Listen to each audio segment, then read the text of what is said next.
Hola, ¿qué tal? Muy buenas tardes para todos los que a esta hora se conectan con nosotros con nuestra promesa, porque hace unas horas los estábamos convocando a esta transmisión en vivo, porque nos parece muy importante que ustedes sepan que desde nuestra Facultad de Derecho y de Ciencias Sociales queremos empezar a generar estos segmentos de opinión.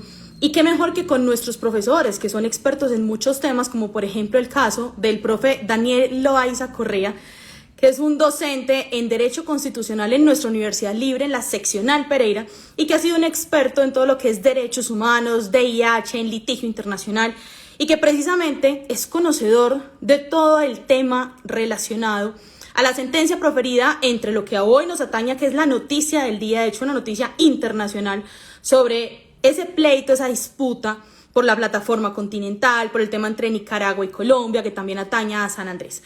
Muchas cosas de qué hablarles que son supremamente interesantes, pero entonces mientras las personas se nos conectan, queremos empezar a darle paso precisamente a nuestro profe. Busquémoslo por aquí, que él debe estar ya listo para conectarse con todos nosotros, porque él, esta no es la primera vez que hace estos debates, sino que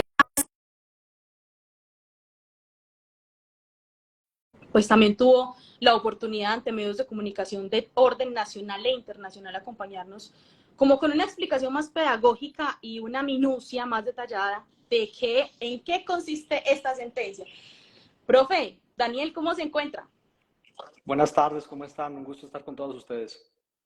Qué bueno, profe, saludarlo a todas las personas que ahorita se conectan, que nos escuchan, que nos ven, que nos están dando por ahí corazoncitos. Muchas gracias por estos nuevos espacios y segmentos que, como les contaba, queremos comenzar a impactar un poco más. Profe, en breve, en 20 minuticos tenemos la oportunidad de contarle a las personas que a esta hora se conectan un poquito más sobre la noticia del día. Yo por donde ingreso en redes sociales, en los medios de comunicación, cuando hablo con la gente de mi alrededor, la noticia de hoy es muy buena, además. El tema del mar en San Andrés, como lo dice todo el mundo. Pero vamos más al detalle, usted que es experto, y me regala, por favor, también un poquito de su hoja de vida, que yo ahorita la estaba como contando. Pero, ¿qué lo hace experto en estos temas? Y también, digamos, entrando en materia, ¿en qué consiste la noticia? ¿Por qué hoy es tan positiva? Adelante, profe. Muchas gracias. Ser experto es algo muy complicado, requiere muchos años de estudio y dedicación. Digamos que tengo una de las dos, que es mucho estudio, pero no muchos años, me falta muchísimo todavía. Eso está. Eh, pero digamos que la razón por la cual me ha gustado mucho esto y tengo un conocimiento profundo sobre este asunto es porque hace muchos años soy profesor de Derecho Internacional Público. Entonces, este es un tema, si se quiere, obligado en Derecho Internacional Público. Bueno, ¿qué es lo que sucedió? Lo que sucedió es fundamentalmente la finalización de más de 20 años de litigio. Esto es un episodio que comenzó en el año 2001, cuando estábamos todavía en gobierno Pastrana. Eh, Era una época en la que previamente en el gobierno Samper se había intentado negociar entre Managua y Bogotá las titularidades en el Mar Caribe, es decir, propiamente sobre el archipiélago de San Andrés. Y Sí, en su señor. momento el gobierno Samper dijo no, y eso llevó a que en el año 2001 se iniciara una primera acción judicial en contra de Colombia. Esa primera acción judicial es fundamental comprenderla porque de ella se desprende tanto el capítulo segundo como el capítulo tercero que terminó el día de hoy. Entonces, la primera acción judicial tenía que ver con una disputa territorial por el archipiélago de San Andrés entre Nicaragua y Colombia. Y esa primera acción judicial terminó en noviembre del 2012. Es decir, esto es un asunto que recorrió muchos gobiernos en Colombia. Porque para la época el presidente pues, era Juan Manuel Santos.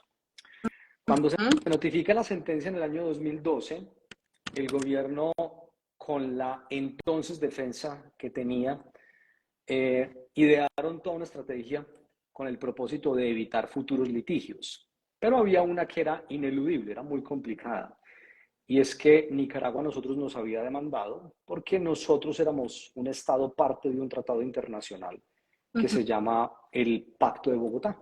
Y nosotros éramos una nación firmante del Pacto de Bogotá. Cuando uno como Estado va a retirarse de un tratado internacional, el tratado internacional perdura en el tiempo un año en su vigencia, después de que el Estado se retire. Durante ese año de vigencia, Nicaragua nos demandó en dos oportunidades más. Nos demandó inicialmente en un asunto que tenía que ver con violación de espacios soberanos. ¿Qué quería decir violación de espacios soberanos? Como la sentencia del 2012 le reconoció a Nicaragua unos dominios marítimos en el Mar Caribe, Colombia nunca dejó de hacer presencia en esas titularidades que antes eran de Colombia y luego pasaron a ser pasaron a estar en manos de Nicaragua. Sí. Y la consecuencia obvia es que nosotros violábamos soberanía nicaragüense. Nos demandaron y esa acción se resolvió en abril del año pasado. En efecto, la Corte nos dijo, Colombia se está violando el espacio marítimo de la República de Nicaragua. Y la segunda acción, perdón, la tercera acción era una que se denominaba delimitación de una plataforma continental más allá de las 200 millas náuticas. ¿Qué es una plataforma continental? Una plataforma continental es un espacio que se encuentra única y exclusivamente en el mar. O sea, no podemos hablar probablemente de tierra firme, sino que es el suelo y el subsuelo y el lecho marítimo después de que finaliza la tierra firme y comienza la costa. A partir de una proyección que se denominan las líneas base, uno hacia el mar comienza a proyectar fundamentalmente tres cosas. La zona económica exclusiva, una zona específica que está antes de la zona económica exclusiva y después de la zona económica exclusiva, la plataforma continental. Todos los estados que tenemos dominio marítimo tenemos derecho al uso de una plataforma continental. Todos. El problema es la denominada plataforma continental extendida más allá de las 200 millas náuticas. Porque las 200 millas náuticas se suman al dominio que los estados tienen en la zona económica exclusiva. Entonces, claro, eso le da a usted una proyección muy larga, sustancialmente larga. Entonces, palabras más, palabras menos, esto que yo acabo de escribir es lo que finalizó el día de hoy.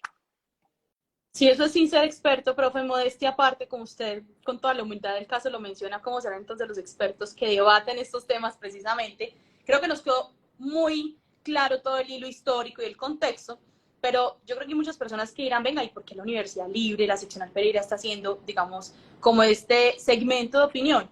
Entonces ahí hilemos un poquito la historia, profe, contémosle a la gente por qué este tipo de decisiones de talla, como yo le dije desde el inicio, internacional le pueden digamos, a Pereira o a nivel regional? ¿Eso cómo nos podría afectar o beneficiar aquí, digamos, en contexto local? Lo que sucede es que esto es una decisión de trascendencia nacional. Casi todas las democracias latinoamericanas se sienten muy patriotas cuando este tipo de cosas suceden, ya sea porque los intereses del país al cual se pertenece se pierdan o se ganen. Pero digamos que en las democracias latinoamericanas el sentimiento patriótico es algo muy exiguo, es algo que en realidad no es que esté constante y que usted lo pueda estar identificando. Entonces, esto es una decisión en términos que de país es de una alta trascendencia nacional. No solo por el aspecto propiamente de conocer o no conocer el archipiélago de San Andrés. Es que el archipiélago guarda una estrecha relación en una de las formas y de los enfoques históricos para comprender el cómo este territorio terminó siendo Colombia. E igualmente del por qué un aspecto que es muy cuestionable, por qué si nosotros estamos ubicados en la parte sur del continente, tenemos un archipiélago o una isla que está en la parte central de todo el continente y que de hecho es mucho más cercano de Nicaragua, porque lo tiene al frente. Geográficamente. Claro, geográficamente es mucho más cercano que de aquello, que la distancia que tiene con Colombia. Entonces, la decisión es una decisión de trascendencia nacional porque esto no solamente representa cierta seguridad para los raizales sanandresanos, y aquí me permito hacer un paréntesis. Los raizales sanandresanos viven fundamentalmente de pocas actividades económicas. Su subsistencia, si se quiere, se circunscribe a pocas actividades y una de ellas tiene que ver fundamentalmente con la pesca. Entonces, claro, cuando todo esto detonó en 2012, los raizales sanandresanos ya no podían ejercer actividades de pesca de la forma en que históricamente durante décadas lo hicieron, que era del archipiélago hacia el continente, es decir, hacia el oeste. Eso ya no se podía hacer con tal libertad, porque al día siguiente de la sentencia ya no eran aguas de Colombia, eran aguas de Nicaragua. Entonces eso cambia el panorama desde mucho punto de vista. Pero ahí le hago como esa interpelación. Muchos recordamos es precisamente ese momento, aunque usted comenta que el litigio es mucho más antiguo de lo que tal vez algunos estamos dateados. Lo que recordamos es eso, en aquel 2012, cuando esa tradición, esa actividad ancestral, pues se la prohibieron de un momento para otro a los sanandresanos, que además son compatriotas nuestros, por supuesto. Entonces, digamos que hasta ahí nos queda claro cuál es la intención y cuál, digamos, es la importancia que tiene de relación con nosotros aquí en el contexto pereirano. Pero queremos, antes de entrar un poquito también más en materia del tema jurídico, queremos saber usted qué participación ha tenido anteriormente, porque somos conocedores de que usted, que es docente nuestro aquí con Derecho Constitucional, en nuestra facultad, ha tenido participación y ha sido convocado para explicar precisamente lo que está haciendo acá en un ejercicio pedagógico, lo que sucede en este litigio. Entonces, cuéntenos un poquito como de esa historia, de cómo usted terminó ahí vinculado a ese proceso. Pues honestamente, como un simple opinador académico, digamos que yo nunca he tenido un vínculo directo en equipos de defensa jurídica del Estado en ninguno de los tres casos, ni lo que es Nicol 1, ni Nicol 2, ni Nicol 3. Cuando uno es un opinador académico y uno ve las cosas desde afuera, uno puede tener cierto margen de objetividad e imparcialidad, pero al mismo tiempo uno tiene ciertas restricciones por las cosas que no se sabe ocurren dentro de los equipos de defensa. Y esto me lleva justamente a la siguiente afirmación, y es que este es un asunto que, se quiera o no, cruza por la política internacional. Así nos incomode. Es este tipo de negociaciones donde muchas veces es preferible tener ciertos acercamientos directos para evitarnos este tipo de confrontaciones judiciales. Pero digamos que desde el punto de vista académico, la razón por la cual casi siempre se me pide la opinión sobre lo que está ocurriendo es porque no es muy común encontrar en ciudades promedio del centro del país, pues profesores que se dedican única y exclusivamente al derecho internacional. Entonces, eso de alguna u otra forma llevan a las personas a señalar específicamente a quién se le tiene que preguntar. Lo mismo pasó en el caso de Nicol 1, 2012, exactamente lo mismo, un ejercicio, difundirlo, hacerlo, contar qué es lo que había sucedido, que tuvo mayor impacto, porque eso no era tan sencillo decirle a todo el país. Perdimos 75.000 kilómetros cuadrados de mar en el Caribe, eso no era tan elemental contarlo. Así es. Y luego también hicimos exactamente lo mismo el año pasado, en abril del año pasado, cuando se profirió la sentencia de violación de espacios soberanos. Entonces, yo soy un opinador académico únicamente para estos asuntos. Lo que pasa es que sí, lo que procuro hacer es estar muy bien informado, estudiar con mucha profundidad todo lo que esto implica, porque los asuntos limítrofes, particularmente en Colombia, este tipo de discusiones no solamente son de derecho internacional, cruzan con el derecho interno nuestro. Incluso chocan y colisionan con ciertos aspectos de derecho interno. Y esto lleva a discusiones muy complejas al interior de Colombia. Intenciones de reformar la Constitución, intenciones de romper relaciones diplomáticas, intenciones de asumir posturas epistemológicas erradas, difundir información que no corresponde a la realidad, etcétera, etcétera. Entonces, esto es un tema que sí o sí nos tiene que interesar absolutamente a todos, y es mejor informarlo y por lo tanto saberlo que simplemente no saberlo. Así es, profe. Le pregunto, y esto es más desde lo que habíamos dicho ahorita, que usted hace como una retroalimentación académica sin ningún dejo político ni más faltaba, pero sí quisiéramos conocer cuál sería esa explicación desde la academia sobre esa decisión que tomó nuestro actual mandatario, el presidente de la República, en haber cambiado ese equipo jurídico de la defensa de Colombia en este litigio tan importante. ¿Usted lo ve con buenos ojos, con beneplácito? ¿Usted qué opina al respecto? En mi concepto fue la mejor decisión. Fue la mejor decisión. El doctor Valencia Ospina, que es quien encabezaba el equipo de defensa justamente para la finalización de todo este litigio 2 décadas después, una persona de muchísima experiencia, fue secretario de la Corte Internacional de Justicia más de una década y tiene mucha experiencia en derecho internacional público. Es muy bueno, es una autoridad en la materia. De los pocos colombianos que en materia de derecho internacional general, digamos, han sobresalido y destacado por fuera de Colombia. Pero en los casos de Nicole 1 y Nicole 2, Nicaragua contra Colombia 1, Nicaragua contra Colombia 2, lo que había sucedido es que la integración del equipo de Colombia, no vamos a afirmar que no era bueno, era un buen equipo. Sí. Tal vez no era el equipo adecuado para una defensa de derecho internacional. Era un equipo adecuado para una defensa en una instancia o un estrado judicial distinto, pero no en derecho internacional. ¿A qué se refiere con Y eso? Cuéntanos un poco esa parte que está explicando.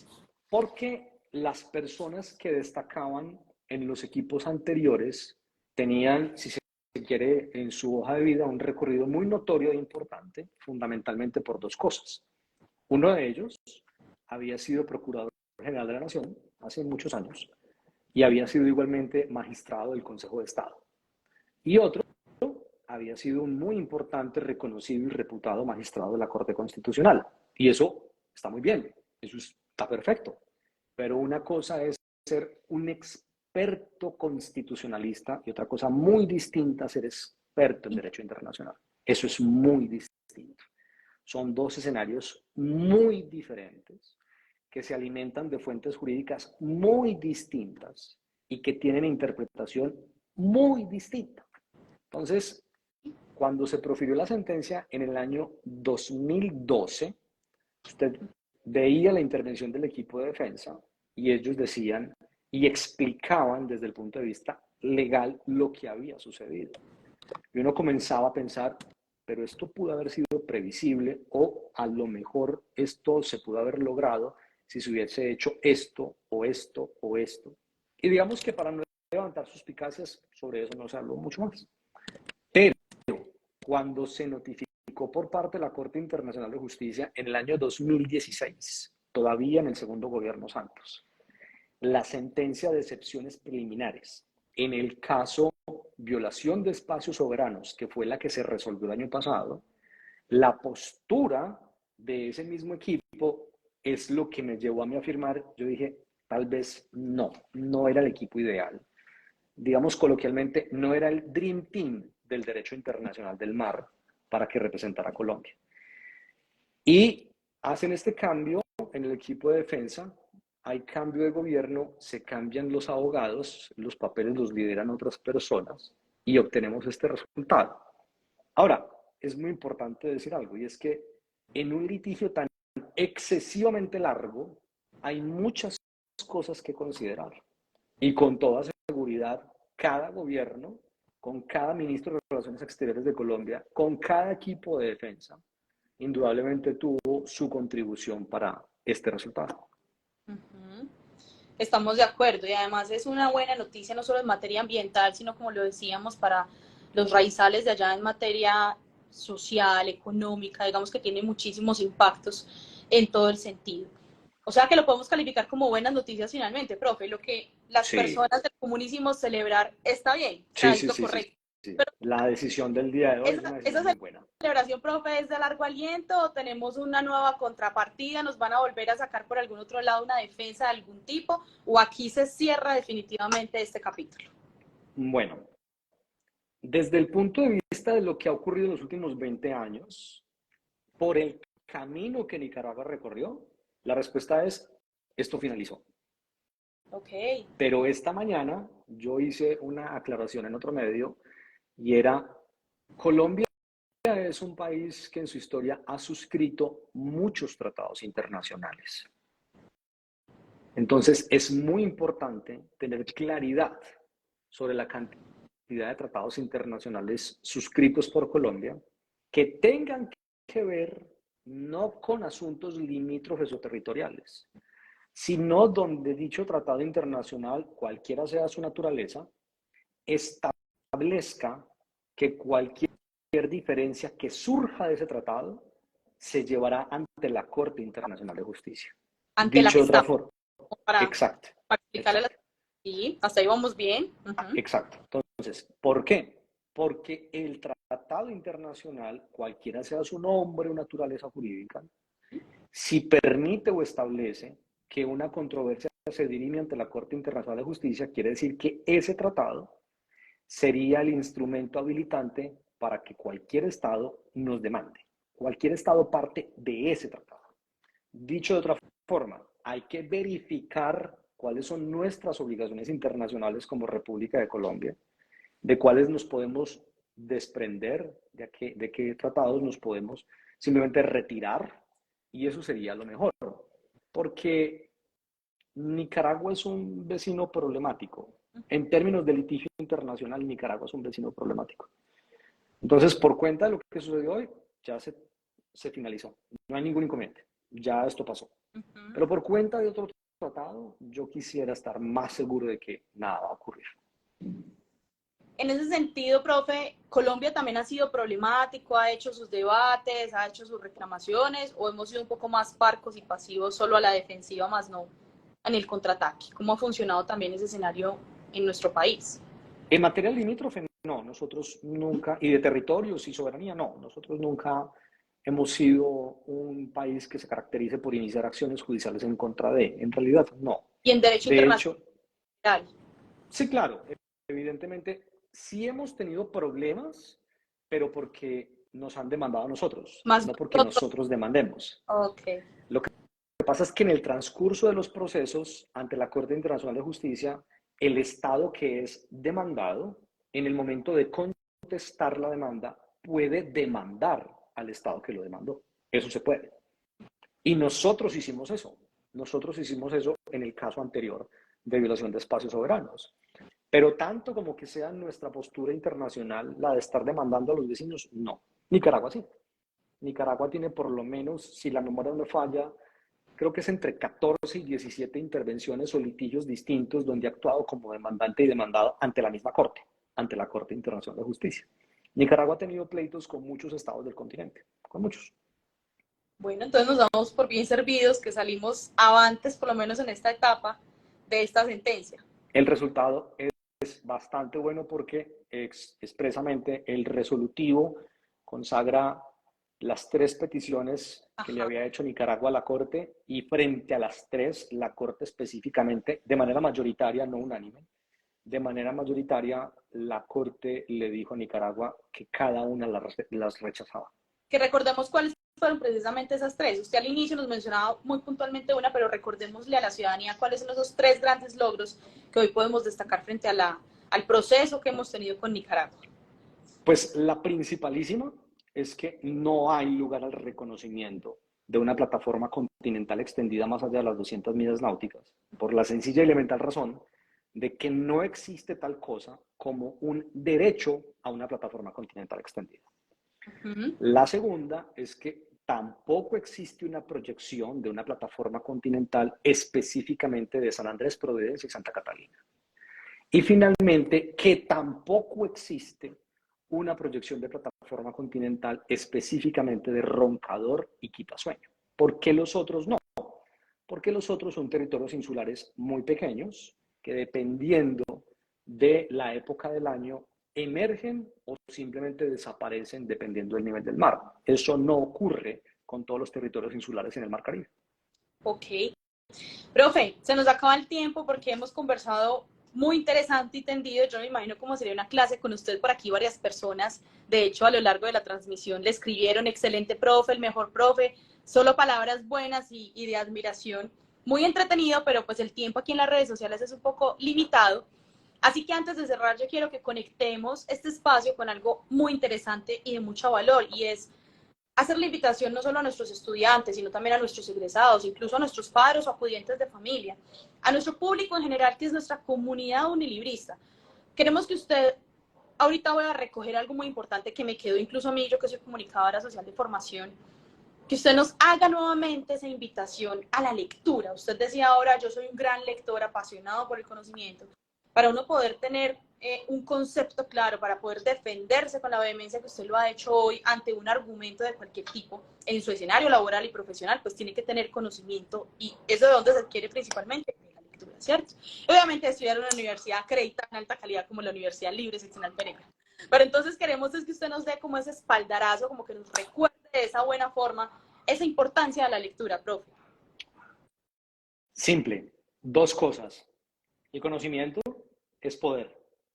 Y cuando usted tiene poder a partir del conocimiento, no poder con ocasión de la imposición, sino que cuando usted tiene poder a partir del conocimiento, usted destaca. Si no, eso no es posible. Y ese es el mismo, ya, me dejó incluso muda, como que, sí, es sencillo. Eso no necesita nada más. Es que yo de hecho creo que la lectura tendría que ser una diversión, sí. no tendría que ser una obligación. Cuando usted lee, usted debería divertirse.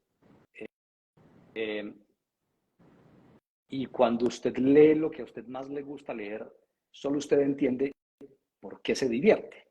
Por lo tanto, yo creo que es muy errado que cuando uno lee tenga que leer por imposición.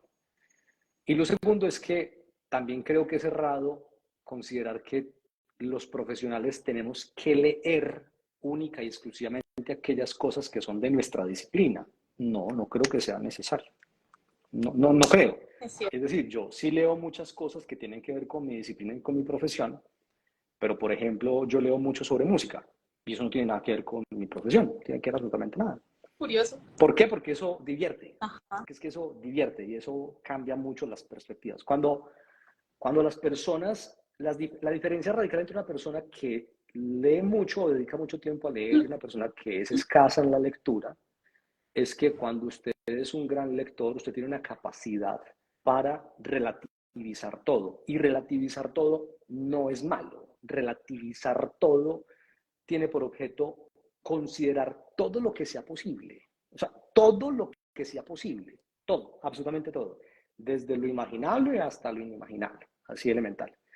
Esa es la diferencia entre una persona cuando está muy dedicada a leer y cuando una persona no está tan dedicada a leer. Bueno, ahí está la invitación a ser más relativistas en todo lo que hagamos en nuestra vida y en nuestro camino.